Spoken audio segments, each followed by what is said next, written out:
Two ions having same mass have charges in the ratio of 1:2. They are projected normally in a uniform magnetic field with their speed in the ratio of 2:3, the ratio of the radii of their circular trajectories. Summary क्या है कि यहाँ पर एक moving charge है और वो moving charge field के नॉर्मल है। थीटा यहाँ पे हम कहेंगे कि 90 डिग्री है। थीटा होता क्या है? ये होता है angle between velocity and magnetic field. जो अगर ये आपका 90 डिग्री हो, इन दैट केस होता क्या है कि जो पाथ होता है वो सर्कुलर होता है। तो सर्कुलर पाथ अगर होता है तो उसकी कुछ ना कुछ रेडियस होती है, उसका फॉर्मूला होता है mv/qb।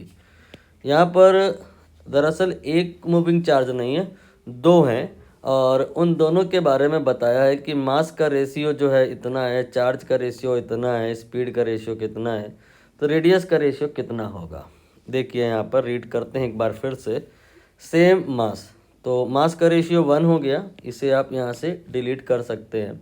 बाकी जो v का रेशियो है ये इन्होंने बताया है कि ये 2/3 है।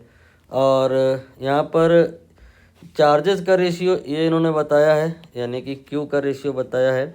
और मैग्नेटिक फील्ड ये एक ही है जिसमें ये दोनों एंटर कर रहे हैं, तो b को भी डिलीट कर देना है। तो r जो आएगा सम कांस्टेंट, देन इसके बाद में ये आ जाएगा v/q।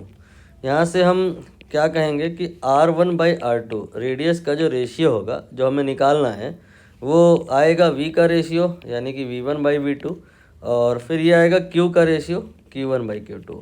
अब हमें वैल्यू पुट करनी होंगी। v1/v2 ये आपको यहाँ पर इन्होंने बताया कि 2/3 है, और जो q1/q2 है ये इन्होंने बताया कि ये 1/2 है।